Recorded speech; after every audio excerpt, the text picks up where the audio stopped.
आदरणीय दादा अशोक भाऊ, उपस्थित सर्व आमदार, जळगाव धुळ्याच्या महापौर, सर्व नगरसेवक, उपस्थित सर्व टीम ओनर्स, आयोजक, प्रेक्षक, खेळाडू बंधूंनो, भगिनींनो, मला असं माहीतच नव्हतं की इतकं सुंदर ग्राउंड.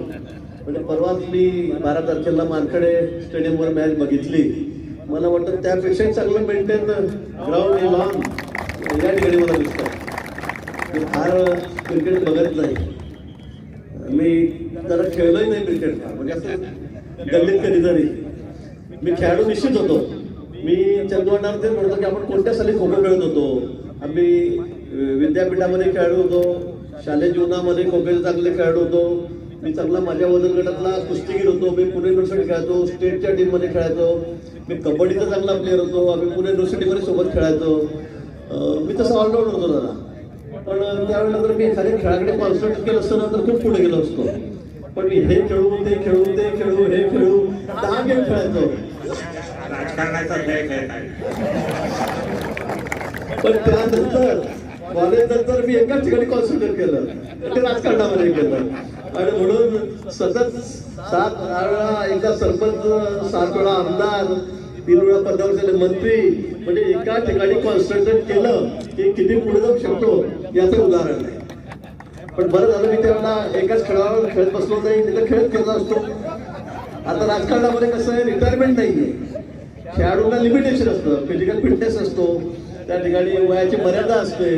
पण राजकारणामध्ये तुम्ही जेवढे वयस्कर व्हाल तेवढे चांगले खेळाडू असाल. आणि म्हणून मग हाच गेम मी निवडला. आणि आता राजकारणामध्ये माझी घोडदौड सुरू आहे. जरा भाजपमध्ये मी सगळ्यात सिनियर आहे. सगळ्या आमच्या 140 आमदारांमध्ये 60 टर्म असलेला मी आमदार त्या ठिकाणी आहे.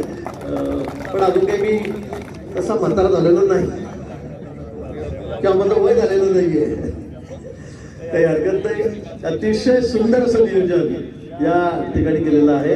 मला वाटतं लॉन इतकं सुंदर आहे, ग्राउंड इतकं सुंदर आहे, आयोजन इतकं सुंदर आहे. फक्त स्टेडियमला फक्त गॅलरी मोठी असते, 25,000, 30,000, 40,000. पण मला वाटतं या ठिकाणचं ग्राउंड बघितल्यावर मला जरा आश्चर्यच वाटलं की इतकं चांगलं आयोजन, नियोजन, इतकं सुंदर असं हे मैदान.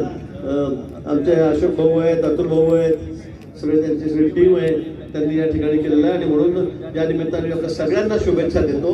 निश्चित दादांनी सांगितल्याप्रमाणे, अशोक भाऊंनी सांगितल्याप्रमाणे की ग्रामीण भागातल्या खेळाडूंना त्यातून चालना मिळते, संधी मिळते. आता आपण बघितलं असेल तर 15 वर्षाचा खेळाडू, पण मला कोणाचं नाव माहित नाही, मी कोणाला समोर आलं तर ओळखणार पण नाही. फोटो दाखवला तरी क्रिकेटला मला फार ओळखत नाही मी. पण 15 वर्षाचा खेळाडू ज्या पद्धतीने खेळतोय तो असा संधी मिळत पुढे आलेला आहे. अशाच ग्रामीण भागातून पुढे आलेले खेळाडू अनेक त्या ठिकाणी आहेत. आणि म्हणून या खेळामधून सुद्धा एक चांगले होतकरू, चांगले खेळाडू या ठिकाणी देशाचं नेतृत्व करतील, देशाच्या टीममध्ये खेळतील, राज्याच्या टीममध्ये खेळतील, अशी अपेक्षा आपण या ठिकाणी करूया. पुन्हा आयोजकांना मनापासून या ठिकाणी शुभेच्छा देतो. ज्यांनी आमच्या टीम या ठिकाणी स्पॉन्सर केलेल्या आहेत, त्यांच्यावर खर्च केलेला आहे. तर खरं म्हणजे ग्रामीण भागातल्या खेळाडूंना खर्च करू शकत नाही झाला. शूज घेणं, क्या वेगळं ड्रेस घेणं सगळं या ठिकाणी होत नाही.